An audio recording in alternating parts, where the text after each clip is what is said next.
नमस्कार दोस्तों, welcome to सरकार स्टडी बेस। तो चलिए दोस्तों, हम आज के इस लेक्चर में हम पढ़ने वाले हैं संगठन के सिद्धांत। और जैसे कि आपको पता है, हमारा जो है एमपीपीएससी के अंतर्गत जो मेंस है, मुख्य परीक्षा, उसके अंतर्गत पेपर 2 चल रहा है, जिसके अंतर्गत हमारा पार्ट ए हम देख रहे हैं। पार्ट ए के अंतर्गत हमारी 4 यूनिट कंप्लीट हो चुकी है, 5वीं यूनिट चल रही है, जिसमें हमारे कुछ टॉपिक बचे, जैसे कि संगठन के सिद्धांत। इसमें अगर देखेंगे तो इसके अंतर्गत हमको पद सोपान, नियंत्रण का क्षेत्र, आदेश की एकता, ये 3 चीज़ें हमको देखने को मिलती है।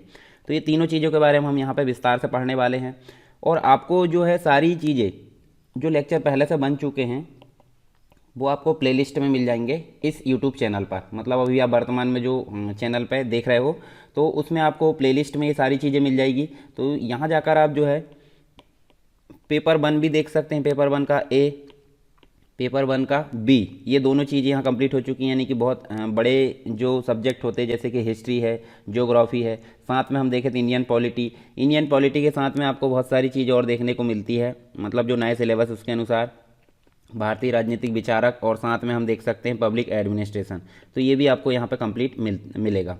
तो ये आप प्लेलिस्ट में जा सकते हो, और टेलीग्राम चैनल, ग्रुप और जो भी उत्तर लेखन ग्रुप है उस पर आप ज्वाइन कर लीजिए। ठीक है, मैं हर बार इसको बताता हूँ, डिस्क्रिप्शन बॉक्स में उसकी लिंक दी गई है, काफ़ी फायदेमंद होगा आपके लिए। तो चलिए शुरू करते हैं इस लेक्चर को। संगठन क्या होता है?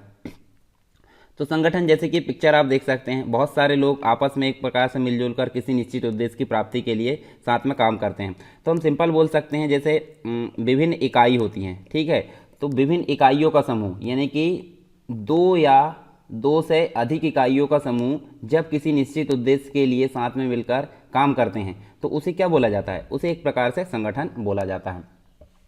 तो हम सिंपल क्या बोल सकते हैं, 2 या 2 से अधिक व्यक्ति कोई निश्चित उद्देश्य के लिए साथ में मिलकर अगर काम करते हैं, तो उस उद्देश्य की प्राप्ति के लिए जब वो एक साथ कार्यशील रहते हैं, तो इसे हम क्या बोलेंगे? संगठन बोलेंगे। और बिना संगठन के किसी भी उद्देश्य को एक प्रकार से जो प्रभावपूर्ण ढंग से उसकी पूर्ति संभव नहीं है, या प्राप्ति उसकी संभव नहीं हो सकती। किसके माध्यम से अगर देखें, तो संगठन के बगैर हम यहाँ पे किसी भी चीज़ की यहाँ पे जो उद्देश्य है उसकी पूर्ति संभव नहीं मान सकते। तो संगठन हमारे लिए काफ़ी इंपॉर्टेंट होता है, खास करके कोई भी जो शासन है, प्रशासन है, कहीं भी हम देखें, जैसे पब्लिक एडमिनिस्ट्रेशन हम पढ़ रहे हैं, तो उसमें भी हमको संगठन काफ़ी यहाँ पे फायदेमंद सिद्ध होता है। इसके अंतर्गत सामाजिक व्यवस्था हो या फिर कोई युक्ति हो, तो जिसका एक लक्ष्य भी होता है। ठीक है, कोई सामाजिक व्यवस्था भी होती है, कोई यूनिट होती हैं, तो उसका एक लक्ष्य होता है, जो अपने कार्यों की समीक्षा करते हुए क्या करते हैं, मतलब स्वयं पर एक प्रकार से नियंत्रण करते हुए अपना कार्य करते हैं। ठीक है, कार्यों की समीक्षा भी करते हैं लक्ष्य को प्राप्त करने के लिए, और अपने आप पर नियंत्रण भी करते हैं। तो इस प्रकार से संगठन यहाँ वर्क करता है। तो सिंपल हम क्या बोल सकते हैं, जैसे कंप्यूटर अगर आपने पढ़े, तो कंप्यूटर में भी हमको बहुत सारी यूनिट देखने को मिलती है। तो इनपुट डिवाइस देखने को मिलती है, ठीक है, आउटपुट डिवाइस देखने को मिलती है, प्रोसेसिंग डिवाइस देखने को मिलती है, फीडबैक भी समय समय पर होता है। ये सभी यूनिट क्या है? अलग अलग है, पर सबका उद्देश्य क्या है? यूजर के द्वारा जो भी इनपुट दिया जाएगा उसको आउटपुट के रूप में कन्वर्ट करना, मतलब उसको सही आउटपुट प्रदान करना। सभी यूनिट अलग अलग है, परंतु सबका फोकस क्या है? सही आउटपुट प्रदान करना। उसी प्रकार संगठन का भी एक उद्देश्य होता है कि जो भी निर्धारित लक्ष्य है उसको एक प्रकार से नियंत्रण में रहकर समीक्षा करते हुए उसको प्राप्त करना। तो इस प्रकार से हम संगठन की डेफिनेशन दे सकते हैं। हमको संगठन के सिद्धांत के बारे में पढ़ना है, तो संगठन की डेफिनेशन हमको पहले पता होना चाहिए। तो आपको 3 नंबर में अगर लिखने को आए, तो संगठन की डेफिनेशन आप लिख सकते हैं। अब जब संगठन का निर्माण किया जाता है, तो उसके सामने विभिन्न प्रकार की समस्याएं होती है। तो उन समस्याओं को हम देख लेते हैं। कुछ तकनीकी समस्याएं, टेक्निकल जो प्रॉब्लम्स होती है, वो हमको यहाँ पे देखने को मिलती है। तो यहाँ देखिए, आधारभूत समस्याओं की बात करें यहाँ, तो सबसे पहले हम देख सकते हैं संगठन का विभाजन। मतलब संगठन का विभाजन किस आधार पर किया जाए, ये मुख्य समस्या यहाँ देखने को मिलती है। फिर इकाइयों का निर्माण, यानी कि प्रशासन का कार्य चलाने के लिए विभिन्न जो इकाई है उसका निर्माण किस विधि से किया जाए, ये दूसरी प्रॉब्लम देखने को मिलती है। फिर तीसरी प्रॉब्लम हमको देखने को मिलती है सत्ता का वितरण। तो संगठन में सत्ता को किस प्रकार से वितरित किया जाए, ये भी यहाँ पे प्रॉब्लम देखने को मिलती है। उसके बाद जो इकाइयाँ होती है, मतलब संगठन में सत्ता का वितरण किस प्रकार किया जाए और नियंत्रण को किस प्रकार संगठित किया जाए। साथ में जो इकाइयाँ होती है उसमें पारस्परिक सहकार की जो भावना है, यानी कि सब मिलजुल कर आपस में किस प्रकार काम करे, संगठन की विभिन्न इकाइयों के बीच जो पारस्परिक सहकार की भावना है किस प्रकार जागृत किया जाए। तो ये कुछ विशेष समस्याएं है जो कि आधारभूत तकनीकी समस्याओं के नाम से जानी जाती है, जो कि किसी भी संगठन में उपलब्ध होती है। तो सबसे पहले अगर इन समस्याओं को हम देख लें, तो बिना समस्या, जैसे अगर बात करें तो आपके पास में कोई समस्या नहीं होगी तो आप एक्टिव नहीं रहोगे, डीएक्टिवेट हो जाओगे, मतलब आप जो है मरे हुए के समान हो जाओगे। तो ज़िंदगी में समस्या होना बहुत ज़रूरी है। तो उसी प्रकार यहाँ संगठन में भी, जैसे उदाहरण के तौर पर मैं बात करूँ, अगर आपको भूख लगती है तो भूख लगती तो ही आप क्या करोगे, खाना खाओगे। अब मैं अगर बात करूं यहाँ पे, भूख आपको नहीं लगती है, तो भूख नहीं लगती तो अनावश्यक कोई चीज़ खाओगे क्या, आप नहीं खाओगे। ठीक है, आपकी रुचि होगी, आप मतलब आप उस चीज़ को खाना चाहोगे, आपका जो पेट है वो एक्सेस करना चाहेगा तो ही खाओगे ना। मतलब आपके पास में समस्या है यानी कि भूख है, तो आप खाना खाओगे उसका सॉल्यूशन के तौर पर। उसी प्रकार संगठन में अगर समस्या होगी तो ही हम यहाँ पे अच्छा संगठन का निर्माण कर पाएंगे, समस्या नहीं होगी तो हम कैसे अच्छे संगठन का निर्माण कर पाएंगे। तो वही चीज़ यहाँ पे बोली जा रही है। संगठन की जो आधारभूत समस्या है उनके समाधान के लिए जो विभिन्न जो विद्वान हैं संगठन के अंतर्गत, मतलब एक अगर देखें तो लोक प्रशासन के अंतर्गत जो विभिन्न विद्वान हैं उन्होंने विभिन्न प्रकार के कुछ सिद्धांत यहाँ पर प्रतिपादित किए हैं, अपनी पुस्तकों में उनका वर्णन किया है। इन्हें ही एक प्रकार से प्रशासकीय संगठन या फिर जो एडमिनिस्ट्रेटिव जो रहता है ऑर्गेनाइजेशन के रूप में, मूल तत्व या सिद्धांत के रूप में इनको जाना जाता है, या प्रिंसिपल्स के रूप में उनको जाना जाता है। हालांकि जो कुछ लेखक है, कुछ लेखकों की मान्यता है कि संगठन के सिद्धांत होते ही नहीं है, ऐसा उनका मानना है।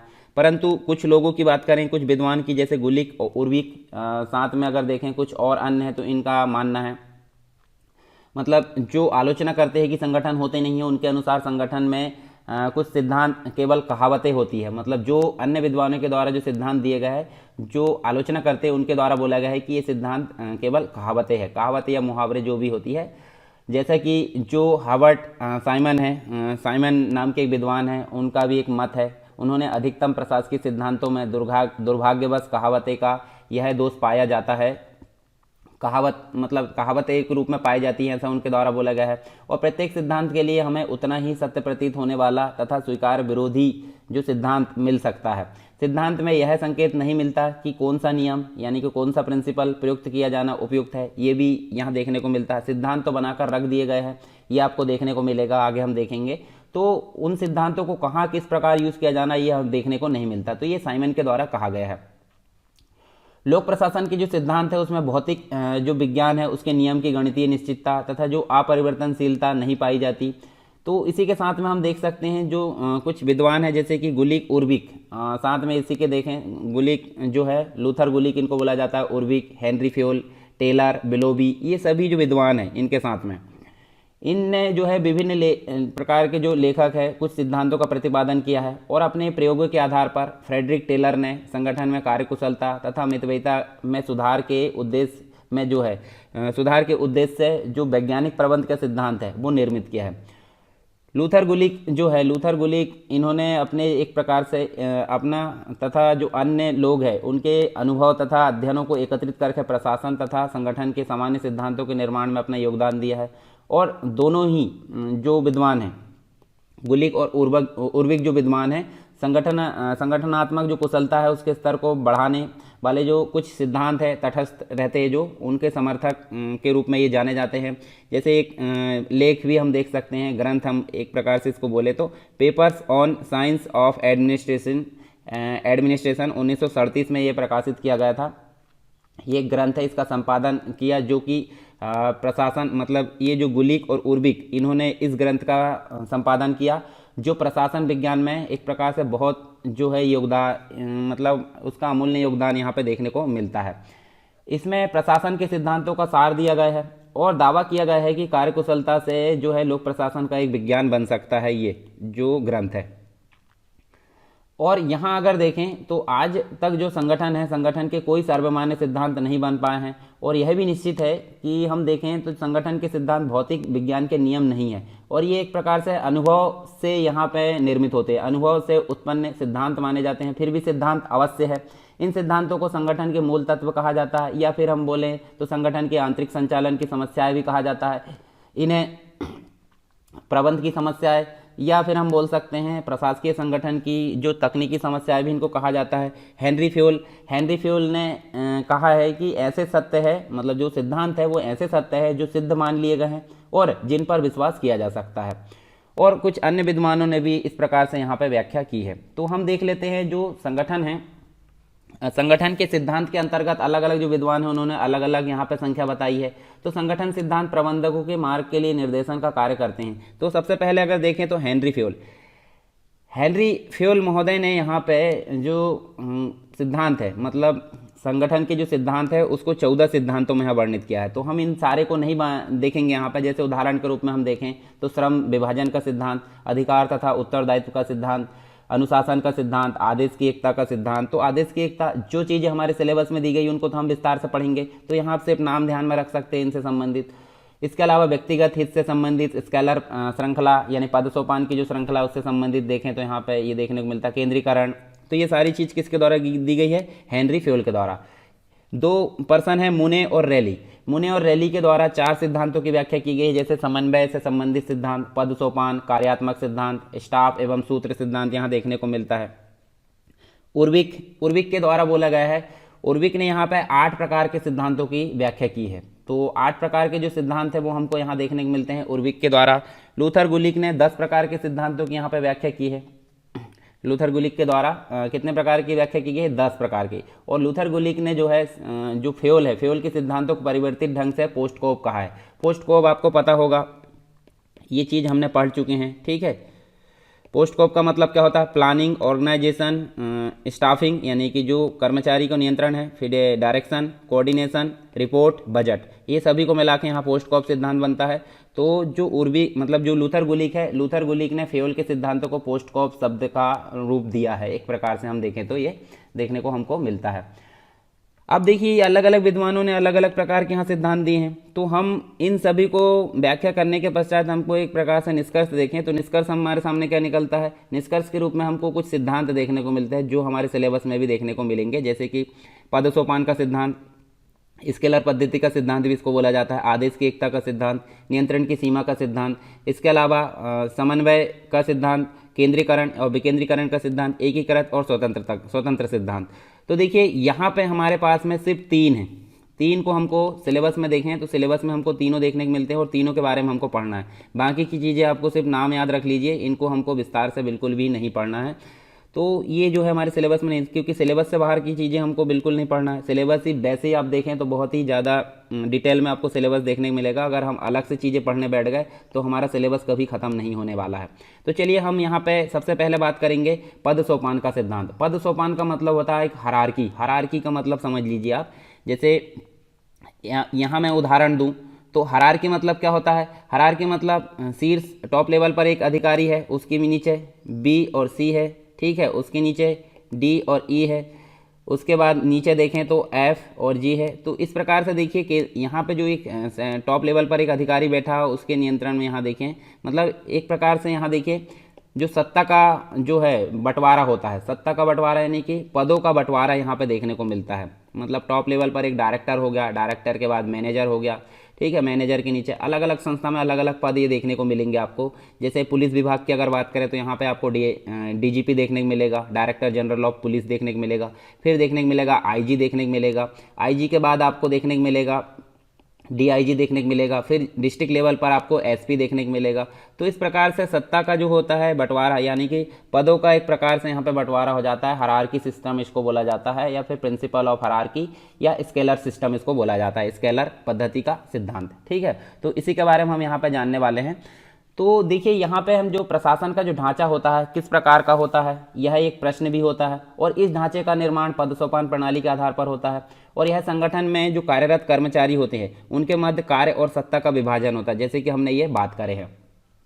इस विभाजन के फलस्वरूप क्या होता है? सत्ता पर आधारित एक ऐसे प्रशासनिक ढांचे का निर्माण होता है जिसमें उच्च अधिकारी और जो निम्न अधिकारी होते हैं उनके बीच में संबंधों का वर्णन एक सोपान के रूप में एक ढांचे के रूप में बनाया जाता है या दर्शाया जाता है। और पद सोपान एक प्रकार से अगर देखें तो पद सोपान जो उच्च अधिकारी होते हैं और अधीनस्थ अधिकारी होते हैं, अधीनस्थ कर्मचारी, उनके मध्य स्पष्ट विभेद का ही एक नाम पद सोपान हम बोल सकते हैं। अच्छा, पद सोपान का निश्चित अर्थ अगर देखें हम तो पद सोपान का निश्चित अर्थ क्या होता है?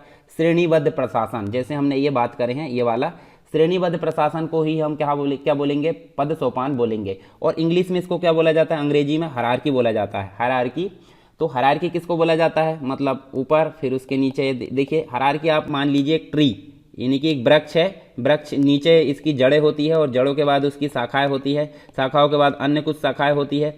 परंतु इस वृक्ष को अगर मैं उल्टा कर दूं तो उल्टा करने के पश्चात वो क्या बन जाता है, वो पद सोपान या हायरार्की बन जाता है।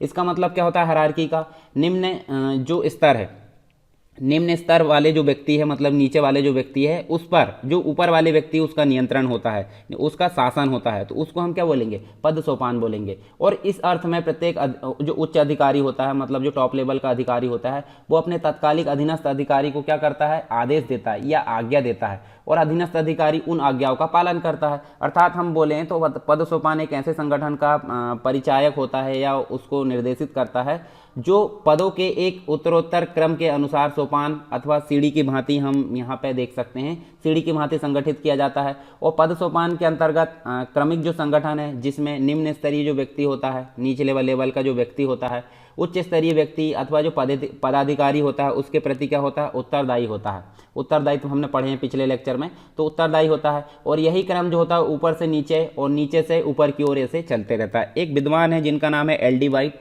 एल डी वाइट क्या कहते हैं, पद सोपान संगठन के ढांचे में ऊपर से नीचे तक उत्तरदायित्व के अनुक्रम, ये अनुक्रम है, आप इसको सुधार लीजिए, ठीक है।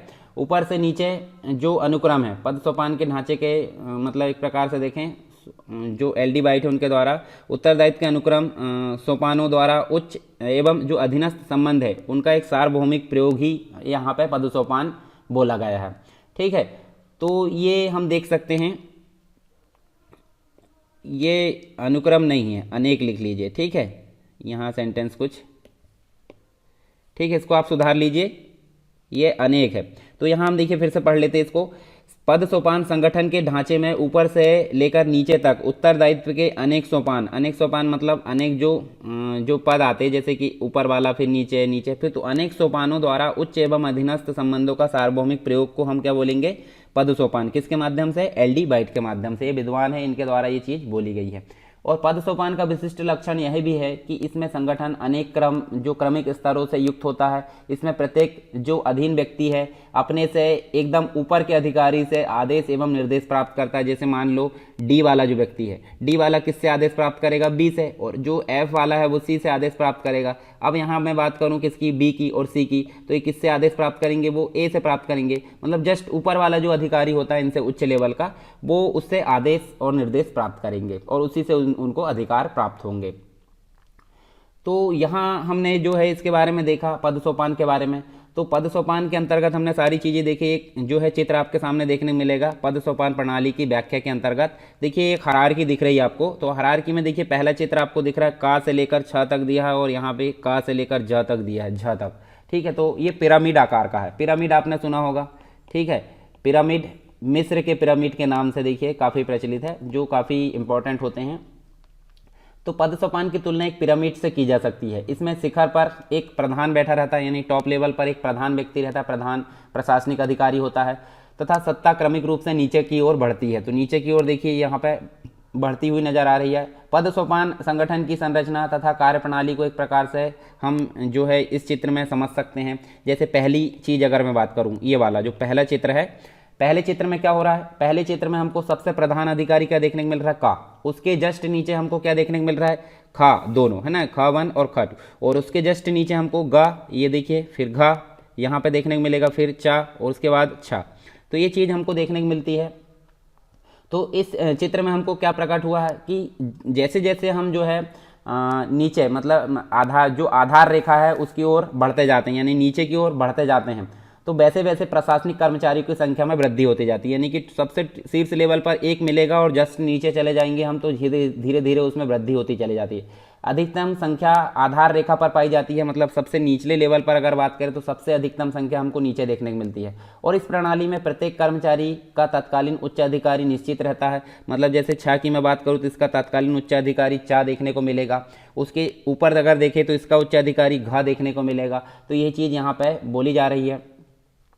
और वह मुख्य रूप से उसी के प्रति उत्तरदायी होता है, मतलब जो छा है वो चा के प्रति ही उत्तरदायी होगा। इसके साथ ही प्रत्येक अधिकारी अथवा कर्मचारी को समस्त आदेश उसके प्रथम जो उच्च अधिकारी उसके द्वारा तथा नीचे से आने वाले समस्त प्रतिवेदन, प्रार्थना पत्र, जो भी रिपोर्ट प्रस्तुत की जाती है, सूचना व जो भी डाटा वहाँ प्रदान किया जाता है, तो वो निम्न अधिकारी के द्वारा ही भेजे जाते हैं। मतलब देखिए ये छा जो है इसके प्रति उत्तरदायी होगा, और जो भी चीज़ें इसके द्वारा जो निष्कर्ष निकाला जाएगा, जो भी काम किया जाएगा, किसको सौंपा जाएगा, चा को सौंपा जाएगा।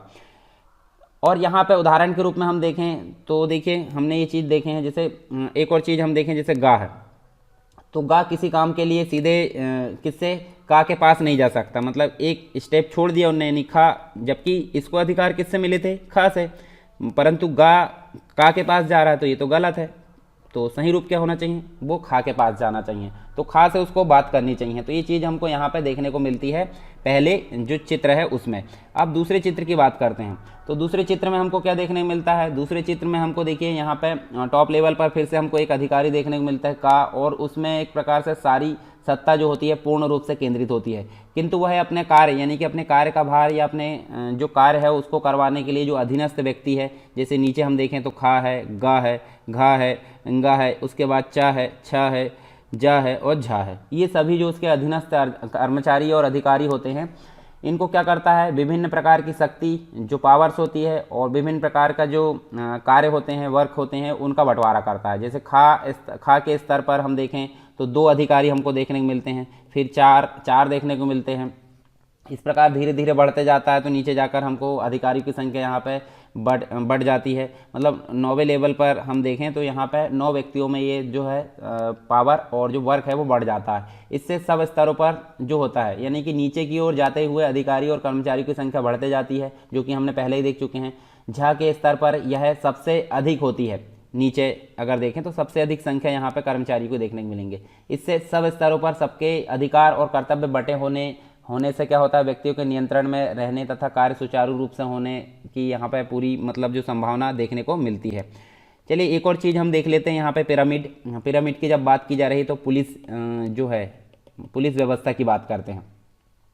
पुलिस व्यवस्था यानी कि मध्य प्रदेश की बात करते हैं। तो मध्य प्रदेश में अगर जो मध्य प्रदेश का जो हेड होगा पुलिस व्यवस्था का, वो कौन होगा, DGP, director general of police, जिसे हम पुलिस महानिदेशक भी बोला जाता है। पद सोपान की प्रक्रिया के अंतर्गत देखें किसी राज्य की पुलिस व्यवस्था के अंतर्गत, जैसे मध्य प्रदेश की हम देख रहे हैं, उसके नीचे होता है इंस्पेक्टर जनरल। इंस्पेक्टर जनरल को मतलब इंस्पेक्टर जनरल ऑफ पुलिस हम इसको बोल सकते हैं, और इसको हिंदी में क्या बोलते हैं, पुलिस महाधिपति बोलते हैं। आपको पता होना चाहिए सारी चीज़ें ये, ठीक है। अगर आप एमपीपीएससी की तैयारी कर रहे हो, ठीक है, मतलब एमपीपीएससी की तैयारी कर रहे हो, सिंपल सी बात, आप वीडियो देख रहे थे एमपीपीएससी की तैयारी कर रहे होंगे, और आप जो है डीएसपी बनना चाहते हैं, डेप्यूटी सुपरिटेंडेंट ऑफ पुलिस, तो आपको क्या करना चाहिए, ये सारी चीज़ आपको पता होनी चाहिए। हिंदी में भी नाम पता होना चाहिए, किसके नीचे कौन आता है, सारी चीज़ें रैंक पता होनी चाहिए। आप एक कांस्टेबल की भी तैयारी कर रहे हो तो भी आपको ये चीज़ें पता होनी चाहिए, है ना। हेड कांस्टेबल की तैयारी कर रहे हो, एएसआई की, एसआई की, यहाँ तक जो है तैयारी होती है। फिर उसके बाद डीएसपी मतलब आप डायरेक्ट ज्वाइनिंग कर, फिर एसपी। तो ये अगर यूपीएससी की तैयारी कर रहे हैं तो आप एसपी डायरेक्ट तो नहीं मिलता, ट्रेनिंग के पश्चात हम देखें। और फिर एमपीपीएससी यानी राज्य लोक सेवा के अंतर्गत अगर ज्वाइन हो रहे तो डीएसपी बनते हैं। सीआई मतलब होता है, हम टीआई बोल सकते हैं इसको, सर्कल इंस्पेक्टर होता है, या फिर टाउन इंस्पेक्टर हम इसको बोल सकते हैं। तो इसकी जो प्रमोशन के द्वारा ये क्या होता है, यहाँ पे होता है। और यहाँ पे जो डीआईजी होते हैं वो भी यहाँ पे प्रमोशन के तौर पर बनते हैं, धीरे धीरे प्रमोशन के तौर पर। तो ये देख सकते हैं हम, देखिए सबसे ऊपर DGP, director general of police देखने को मिलता है। उसके बाद अगर देखें तो इंस्पेक्टर जनरल देखने को मिलता है।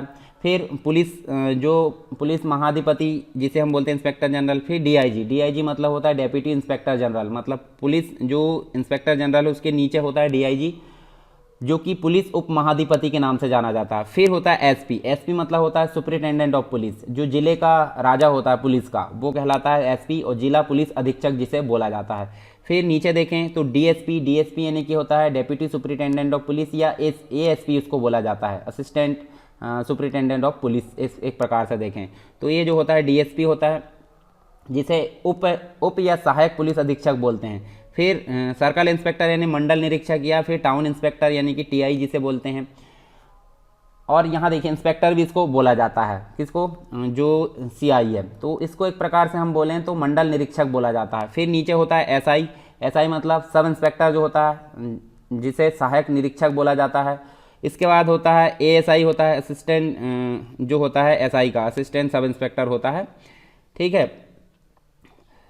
सहायक उप निरीक्षक जो होता है, यानी कि सहायक उप निरीक्षक हम बोलें तो यहाँ पे इसको बोल सकते हैं हेड कांस्टेबल। हेड कांस्टेबल मतलब जो कांस्टेबल जो सिपाही होता है, सिपाही के ऊपर वाला जो होता है, और नीचे कांस्टेबल होता है, कांस्टेबल यानी कि सिपाही।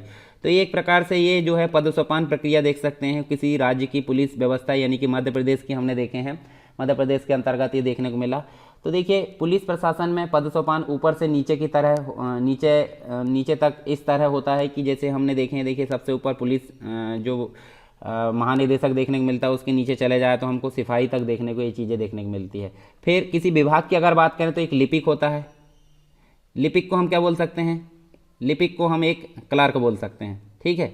लिपिक को हम एक क्लर्क बोल सकते हैं। फिर उसके बाद हेड क्लर्क होता है, फिर उसके बाद कार्यालय अधीक्षक होता है। फिर धीरे धीरे इस प्रकार से जो है उसका पद बढ़ जाता है, और सबसे ऊपर टॉप लेवल पर हम देखें तो जो अनुभाग अधीक्षक होता है, अनुभाग अधिकारी होता है, उसके अंतर्गत यहाँ सारी सत्ता या सारी पावर देखने को मिलती है पदोत्पान के अंतर्गत।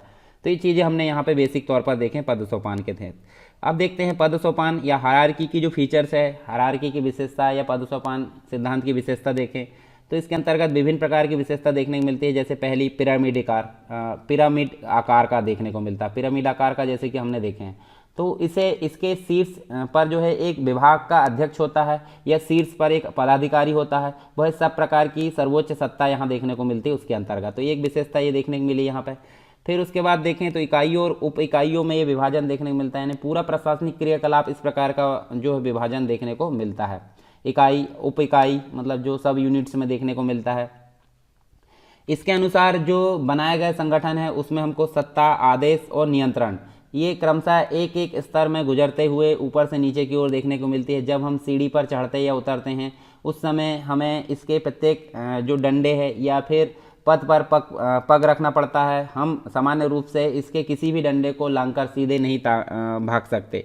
जैसे ये सीढ़ी है, ठीक है, ये सीढ़ी, तो हमको यहाँ से यहाँ गुजरना पड़ेगा, फिर यहाँ से यहाँ, फिर यहाँ से यहाँ। अगर उसी की बात करें नीचे की तरफ आने की, तो नीचे से ऊपर से नीचे आएंगे, फिर नीचे, फिर नीचे।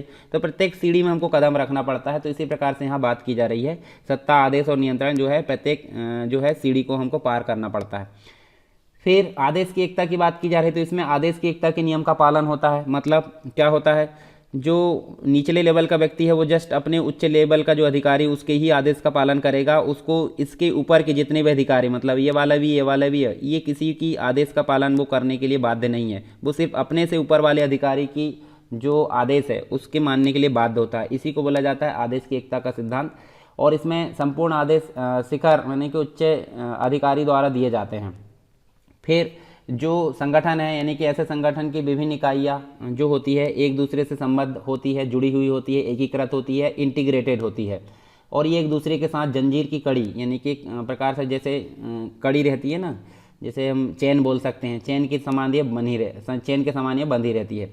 इसके अलावा विभिन्न स्तरों को जो है यहाँ पे अधिकार सौंपे जाते हैं, ये हमको देखने को मिलता है। फिर एक और चीज़ अगर बात करें तो इसमें संगठन की विभिन्न इकाइयों के कार्यों में परस्पर समन्वय और जो तालमेल है वो देखने को मिलता है, बना रहता है। ये सत्ता का अंतिम अधिकार सर्वोच्च जो शिखर वाला अधिकारी होता है, टॉप लेवल पर जो अधिकारी होता है उसके पास होता है। और आता है अगर हम बात करें तो वह है उसकी जो विभिन्न इकाइयाँ है उसके द्वारा किए जाने वाले कार्य और जो गतिविधियाँ उसमें बड़ी सुगमता से समन्वय स्थापित कर सकता है। तो ये चीज़ हमको देखने को मिली इसकी विशेषताओं के अंतर्गत। अब पदसोपान की विशेषताओं के बाद हम देखेंगे उसकी जो प्रणाली, पदसोपान प्रणालियों के कुछ प्रकार हमको देखने को मिलते हैं। तो हमको देखिए 4 यहाँ प्रकार देखने को मिलते हैं। तो 4 प्रकार कौन कौन से? पहला तो देखने को मिलेगा कार्य आधारित पदसोपान, यानी कि हम बोल सकते हैं जॉब टास्क जो हायरार्की होती है। प्रतिष्ठा आधारित पदसोपान यानी रैंक हायरार्की होती है। प्रतिष्ठा मतलब एक पद जो होता है व्यक्ति का उसकी प्रतिष्ठा मानी जाती है, यानी कि एक रैंक होती है। उसके बाद कुशलता का पदसोपान यानी हायरार्की ऑफ स्किल। फिर इसके बाद अगर देखें तो वेतन आधारित पदसोपान यानी कि पे हायरार्की इसको बोला जाता है। तो पहली चीज़ आप समझ लीजिए कार्य आधारित पदसोपान क्या होता है। तो इसके अनुसार क्या होता है, प्रत्येक कर्मचारी का स्थान उसके द्वारा किए जा रहे जो कार्य है तथा उसके जो अधिकार है तथा जो कर्तव्य है उसके अनुसार निर्धारित होता है।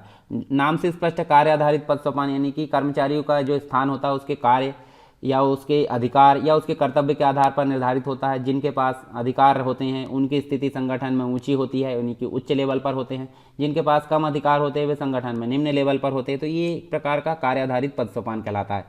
प्रतिष्ठा आधारित पद सोपान यानी कि हम बोल सकते हैं जिसके पास रैंक होगी, जिसके पास बड़ी रैंक होगी वो संस्था में ऊपर रहेंगे या शीर्ष लेवल पर रहेंगे, और जिनके पास रैंक छोटी होगी वो क्या रहेंगे, शीर्ष निम्न लेवल पर रहेंगे। तो इस पद सोपान में पद्धति में व्यक्तियों की स्थिति उनके कार्यों और उत्तरदायित्व के अनुसार निर्धारित न होकर उनके पद के अनुसार होती है। सेना में यही पद्धति पाई जाती है। एक कर्नल ही रहेगा, चाहे वह मोर्चे पर सैनिकों को आदेश दे रहा हो या वह दिल्ली में सैनिक मुख्यालय में बैठा हो, व्यू रचना कर रहा हो। ये सारी चीज़ हम देखें तो इसमें व्यक्ति के कार्य के महत्व को नहीं देखा जाता, उसके मतलब उसके पद को महत्व को दिया जाता है यहाँ पे प्रतिष्ठा आधारित पद सोपान में।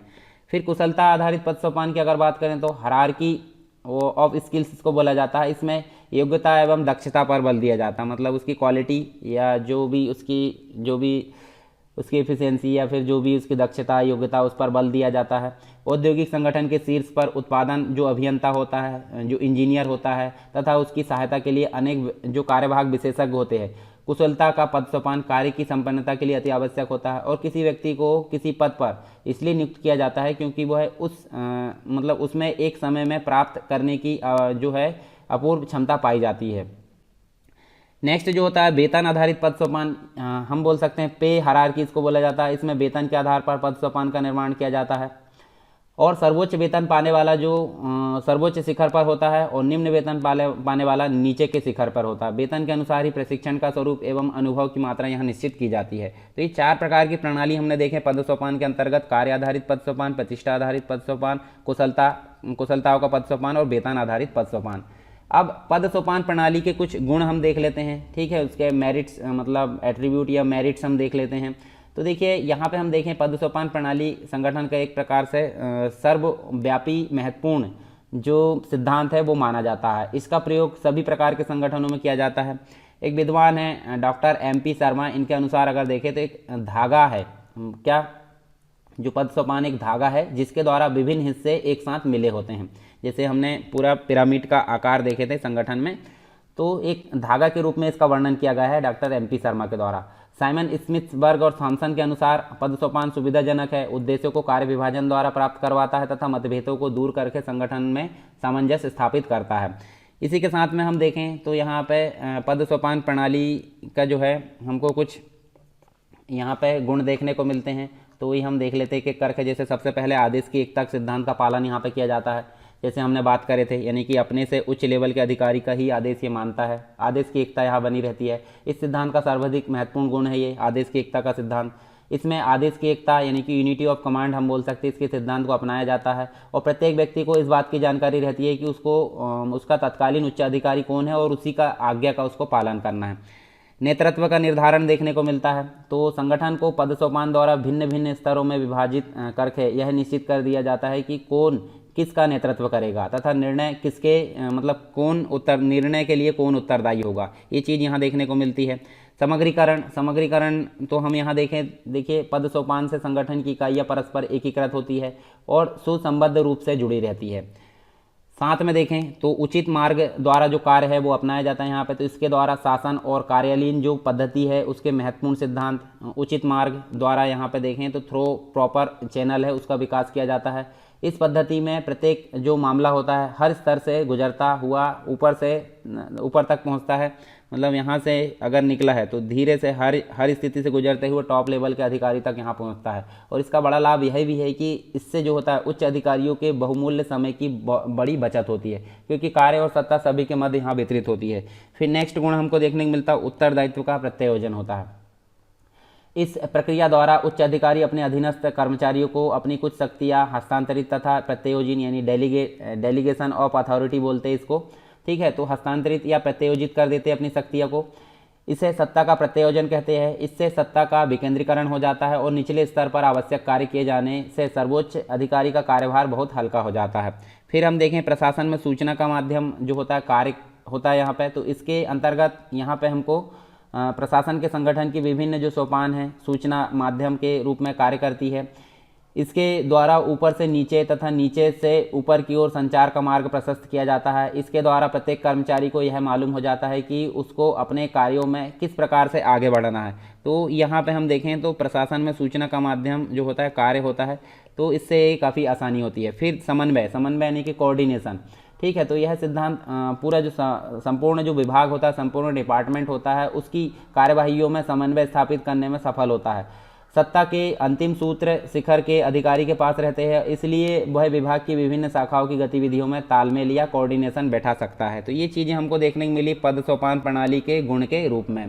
अब इसके बाद हमको जो है कुछ इसकी कमियां देखने को मिलती है। कमियां यानी कि इसके कुछ दोष होते हैं या फिर इसकी कुछ लिमिटेशंस होती है।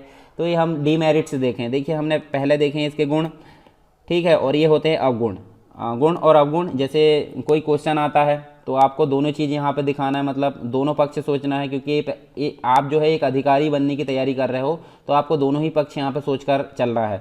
तो बैलेंस बनाकर चलना है, कहाँ गुण ज़्यादा दिखने चाहिए, कहाँ दोष ज़्यादा लिखने चाहिए, ये चीज़ आपकी समझ में होनी चाहिए। क्वेश्चन की मांग के अनुसार क्वेश्चन किस प्रकार से यहाँ पूछ रहा है। अब मैं जो है उत्तर लेखन से संबंधित एक आपको जो है एक वीडियो भी बना कर दूंगा, तो आपको उससे जो है काफ़ी हेल्प मिल जाएगी कि जैसे बहुत सारे शब्द होते हैं ना कि व्याख्या कीजिए, समझाइए और जो भी चीज़ें होती है वर्णन कीजिए। तो इनमें आपको किस प्रकार से लिखना है, मतलब गुण और अवगुण या जो पॉजिटिव और नेगेटिव जो भी पॉइंट है वो किस प्रकार लिखना है वो आपको समझ आ जाएगी। तो मैं वो वीडियो जल्दी बनाऊँगा, ठीक है। तो उसमें भी आपको काफ़ी आसानी होगी उत्तर लेखन से संबंधित। और आप ग्रुप भी ज्वाइन कर सकते हैं उत्तर लेखन का, तो उसमें भी आपको जो है प्रतिदिन यहाँ पे जो है सजेशन दिए जाते हैं किस प्रकार से आपको लिखना है। तो चलिए इसके अंतर्गत हम कुछ दोष देख लेते हैं। दोष मतलब डिमेरिट्स या उसके अवगुण या फिर जो उसकी कुछ सीमाएं हैं। तो पद सोपान सिद्धांत में कुछ दोष पाए जाते हैं जिससे इस सिद्धांत की बहुत आलोचना होती है। तो जैसे पहला अगर देखें तो कार्य में विलंब।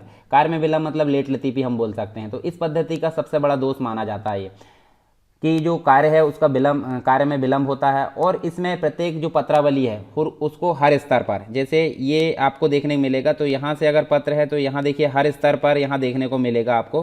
तो देखिए कार्य मतलब जो कार्य होता है उसमें काफ़ी विलंब हो जाता है, यानी कि हर स्तर के जो अधिकारी उसके माध्यम से होकर गुजरना पड़ता है जो पत्र को। प्रत्येक अधिकारी के यहाँ पत्रावली पर आवश्यक कार्रवाई करने में कुछ समय लगता है, तो काफ़ी निर्णय लेने में काफ़ी देर हो जाती है। तो ये इसकी कुछ कमी देखने को मिलती है। लाल फीताशाही तथा नौकरशाही, जैसे मैंने बताया था एक फाइल है, फाइल लाल फीते से बंधी होती है, तो उसमें साइन कराने के लिए क्या होता है हर एक अधिकारी के पास यहाँ पे गुजरता है, ठीक है। तो यहाँ से आया तो यहाँ भी जाएगा, यहाँ भी जाएगा, यहाँ भी जाएगा और यहाँ भी जाएगा। तो ये क्या होती है, ये लाल फीताशाही कहलाती है। लाल फीताशाही जो होती है यानी कि एक प्रकार से इसका दोष माना जाता है। इसके अंतर्गत लाल फीताशाही और नौकरशाही में भी वृद्धि होती है। फिर औपचारिक संबंधों पर आधारित होती है, यानी कि इस पद्धति में नियमों पर बल दिए जाने के कारण बड़ी कठोरता आ जाती है। सौहार्दपूर्ण जो मानवीय संबंध है उनका विकास नहीं हो पाता। प्रत्येक मामले पर तभी विचार और आवश्यक कार्रवाई की जाती है जब वह उचित माध्यम से उच्च अधिकारी के समक्ष प्रस्तुत किया जाता है। कई बड़े मतलब एक प्रकार से लचीलापन यहाँ देखने को नहीं मिलता।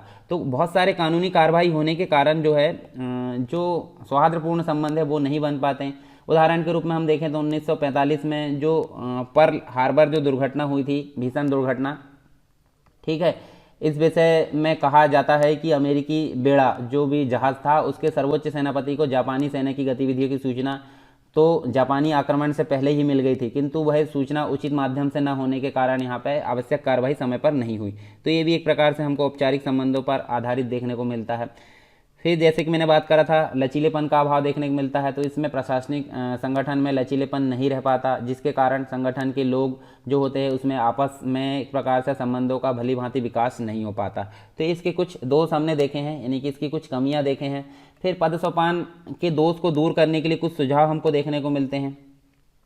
तो सुझाव के अंतर्गत कुछ विद्वानों के द्वारा क्या कहा गया है वो हम देख लेते हैं। सबसे पहले तो उर्विक महोदय है, ठीक है, ये जो है पद सोपान को दोषों को देखते हुए जो उर्विक है उनके द्वारा कहा गया है कि प्रत्येक संगठन में पद सोपानबद्ध व्यवस्था ठीक उसी प्रकार आवश्यक है जिस प्रकार घर में नाली, ठीक है। नाली क्यों आवश्यक है भाई, जो भी साफ सफाई आप करते हो, जो भी गंदगी निकालते हो वो किसके माध्यम से निस्तारित होती है, नाली के माध्यम से। तो पद सोपान में जो मतलब एक प्रकार संगठन में पद सोपान उसी तरह आवश्यक है जिस प्रकार घर में नाली की जरूरत होती है, परंतु इस माध्यम को आमतौर पर संचार के एकमात्र माध्यम के रूप में प्रयोग में लाना उसी प्रकार अनावश्यक है जिस प्रकार नाली में समय व्यतीत करना। मतलब हम साफ सफाई के लिए नाली रखना तो जरूरी समझते हैं, परंतु नाली के पीछे ही हम पूरा समय बर्बाद कर दिए, गलत होता है। उसी प्रकार यहाँ बोला गया है कि पद सोपान जरूरी तो है, परंतु पूरा समय उसी में अगर व्यतीत करें हम पद सोपान को ही निर्मित करने में, तो ये काफ़ी गलत होगा। तो ये उर्विक के द्वारा कहा गया है। पद सोपान व्यवस्था में निहित जो दोष है उसको दूर करने के लिए एक और व्यक्ति है जिनका नाम है फ्योल, और फ्योल ने इस व्यवस्था को क्या कहा है, पुल व्यवस्था कहा है। पुल व्यवस्था मतलब एक ब्रिज, ठीक है। तो ब्रिज व्यवस्था कैसे, जैसे आप देख सकते हैं, देखिए इसे एक प्रकार से गैंग प्लंक या लेवल जंपिंग भी बोला जाता है। लेवल जंपिंग मतलब एक जगह से दूसरी जगह जंप किया जाना। तो समन्वय की व्यवस्था यहाँ बोला जाता है। इस व्यवस्था द्वारा एक विभाग या उप विभाग का कर्मचारी सीधे दूसरे विभाग, मतलब यहाँ देखिए ये दूसरे विभाग का व्यक्ति है और ये दूसरे, तो यहाँ से सीधे ये इससे किसी ज़रूरत के हिसाब से यहाँ पे सीधे जंप कर सकता है, निर्णय या आदेश। तो यहाँ पे देखिए जैसे दा है या फिर ला है, तो यहाँ से ये सीधे इधर जा सकता है या फिर सीधे इधर जा सकता है या फिर इधर भी जा सकता है या फिर इधर भी जा सकता है। तो यही बात की जा रही है फ्यूल के द्वारा पुल व्यवस्था की, या गैंग प्लैंक जिसे बोला जाता है।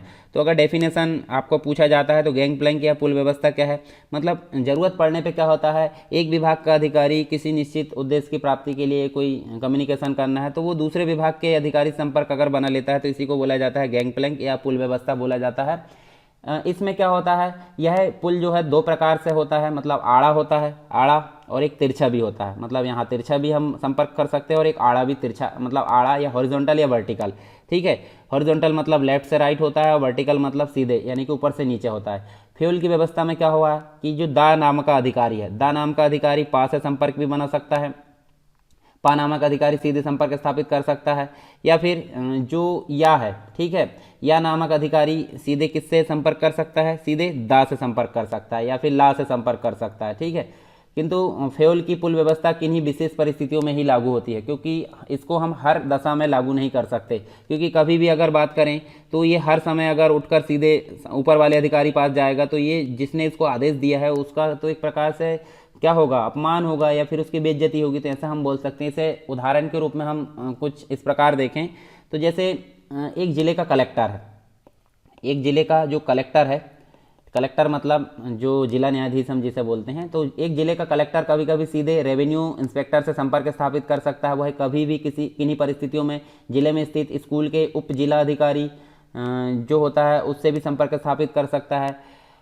ब्रिटिश प्रशासन के विषय में भी एक कथा प्रचलित थी कि उससे जो है प्रस्तुत जो विषय है अधिक स्पष्ट समझ में आ सकता है। 1920 से 30 की अगर बात करें तो विलियम जॉनसन जो थे, हिक्स गृह मंत्री थे उस समय, और उनकी यह आदत थी कि वे स्थायी जो अवर सचिव है पर जो सर जॉन एंडरसन है उनकी अपेक्षा करके पुलिस मामले में सहायक सचिव जो एल डिक्सन है उसके साथ सीधा संपर्क स्थापित कर लेते थे। तो डिक्सन प्रत्येक बार मंत्री से भेंट करने के पश्चात सर जॉन एंडरसन को एंडरसन को जो है भेंट के समय होने वाली जो चर्चा पूरी जानकारी दे देते थे। तो इस प्रकार से वहाँ हम देखने को मिलता है।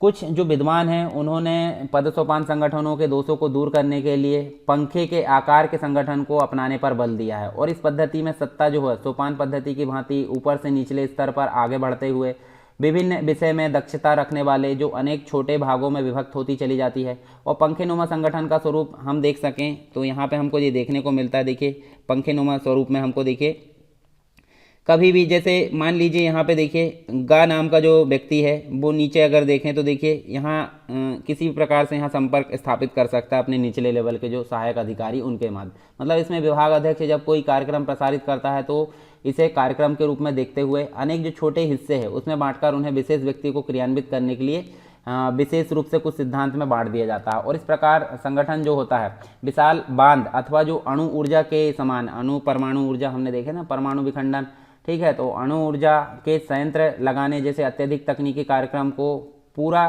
करने के लिए अधिक उपयोगी होता है, ठीक है। और यहाँ देखें तो संक्षेप में हम पद सोपान पद्धति में दोषों की अपेक्षा गुण अधिक देखने को मिलते हैं, और इस पद्धति में यह सुनिश्चित एवं स्पष्ट हो जाता है कि कौन व्यक्ति है, कौन किसके अधीन है तथा कौन किसको आदेश देगा। इससे संगठन के उद्देश्य की पूर्ति में बहुत सहायता मिलती है। तो ये चीज़ हमको देखने को मिलती है। इसलिए सैनिक और नागरिक दोनों प्रकार के जो संगठन हैं उसमें इस पद्धति को सर्वत्र रूप से अपनाया जाता है। एक विद्वान है मोने, ठीक है, अभी हमने पढ़े भी थे इनके बारे में। तो इन्होंने क्या बोला है, इन्होंने बोला है कि पद सोपान सिद्धांत संगठन का एक सार्वभौमिक सिद्धांत है, और यह माना जा सकता है कि जो बाहर है यानी कि बाहरी दृष्टि से नियामक आयोग, स्थानीय निकाय तथा अन्य जो स्वतंत्र प्रशासनिक निकाय किसी प्रशासन जो पद सोपान है उसके अंग नहीं होते हैं, इसलिए उन्हें इस नियम का अपवाद माना जा सकता है। उनकी आंतरिक जो संरचना है पद सोपान सिद्धांत के आधार पर ही संयोजित होती है। एक व्यक्ति है जिनका नाम है वेबर, मैक्स वेबर जिन्हें बोला जाता है। मैक्स वेबर के अनुसार अगर देखें तो सत्ता का सोपानीकरण और नियमों की जो व्यवस्था है वो निर्व्यक्तिकरण और कार्यकुशलता को सुनिश्चित करती है। तो ये चीज़ हमको देखने को मिलती है।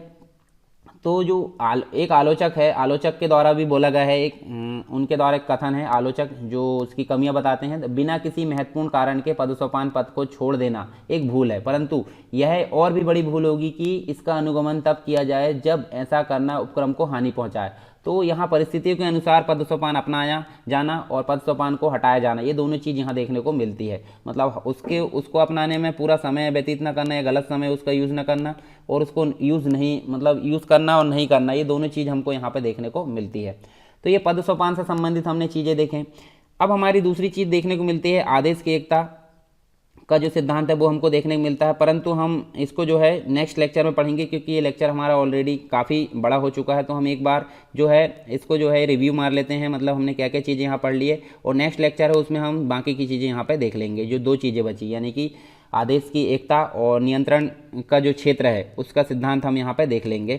हमारा अभी जो है संगठन का सिद्धांत और पद सोपान हमने देखे हैं, किसके अंतर्गत, इकाई 5 के अंतर्गत, पेपर 2 के पार्ट ए के अंतर्गत, MPPSC। ठीक है, तो यहाँ देखिए संगठन की डेफिनेशन हमने देखे, किस किस प्रकार जो है संगठन यहाँ वर्क करता है। उसके बाद संगठन में आधारभूत जो तकनीकी समस्या है वो हमने देखें। विभिन्न विद्वानों के द्वारा अलग अलग प्रकार के सिद्धांत दिए हैं, परंतु निश्चित तौर पर संक्षेप में अगर देखें तो हमको कुछ सिद्धांत देखने को मिलते हैं, जैसे पद सोपान जो कि हमने पढ़ ली हैं, आदेश की एकता, नियंत्रण की सीमा, ये हमारे सिलेबस में है जो हम नेक्स्ट लेक्चर में पढ़ेंगे। समन्वय भी देखने को मिलता है, केंद्रीकरण, विकेंद्रीकरण और एकीकृत स्वतंत्र, ये कुछ सिद्धांत हमको देखने को मिलते हैं, काफ़ी प्रचलित है। हालांकि कुछ के द्वारा इनकी आलोचना भी की गई है, कुछ ने तो इनको कहावत भी बोला है, यानी कि कुछ ने इनको बोला है कि आदतन मतलब प्रयोगों के आधार पर इन पर विश्वास कर लिया गया है और सिद्धांत के रूप में इनको वर्णित कर दिया गया है। और यहाँ पे देखिए गुलिक और उर्विक के द्वारा भी यहाँ पे एक ग्रंथ यहाँ प्रतिपादित किया है जो कि काफ़ी योगदान सिद्ध होता है, मतलब उसका काफ़ी योगदान है सिद्धांत के रूप में। पद सोपान अथवा स्केलर पद्धति का सिद्धांत के बारे में हमने देखें किस प्रकार ये है, उसकी प्रणाली की व्याख्या के अंतर्गत एक रेखा चित्र देखें। पुलिस व्यवस्था के अंतर्गत चीज़ें देखें कि किस प्रकार पद सोपान यहाँ पर देखने को मिलता है। पद सोपान की विशेषताएं हमने देखें, पद सोपान प्रणालियों के प्रकार देखें। इसके बाद हमने पद सोपान प्रणाली के गुण देखें, पद सोपान पद्धति के दोष देखें। इसके बाद हमने उसको दोष को दूर करने के लिए कुछ सुझाव देखें। तो ये सारी चीज़ हमको यहाँ पर देखने को मिलती है। अब दूसरा जो हमारा नेक्स्ट टॉपिक आएगा वो आएगा आदेश की एकता का सिद्धांत। तो आदेश की एकता और नियंत्रण का क्षेत्र का जो सिद्धांत है वो हम नेक्स्ट लेक्चर में कवर कर लेंगे। तो लेक्चर आपको कैसा लगा जरूर बताएं, अगर पसंद आया तो आप लाइक कर सकते हैं और दूसरों तक जरूर पहुँचाएं, अर्थात शेयर जरूर करें आप लेक्चर को, ताकि ज़्यादा से ज़्यादा लोग इसका फ़ायदा उठा सके।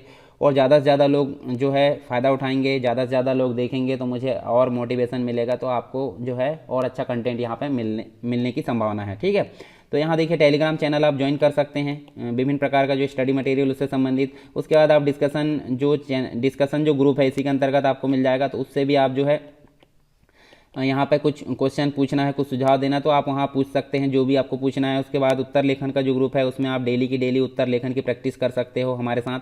ठीक है, हमारे द्वारा ये चीज़ें करवाई जाती है डेली, जो कि आपकी सफलता की कुंजी है मध्य प्रदेश लोक सेवा आयोग की, या किसी भी आप जो है सिविल सर्विस की एग्ज़ाम की तैयारी कर रहे हैं तो इसमें आप जो है काफ़ी फ़ायदा उठा सकते हैं। ठीक है, तो इस प्रकार से आपको चलना है। तो चलिए दोस्तों, मिलते हैं नेक्स्ट लेक्चर में, तब तक के लिए जय हिंद।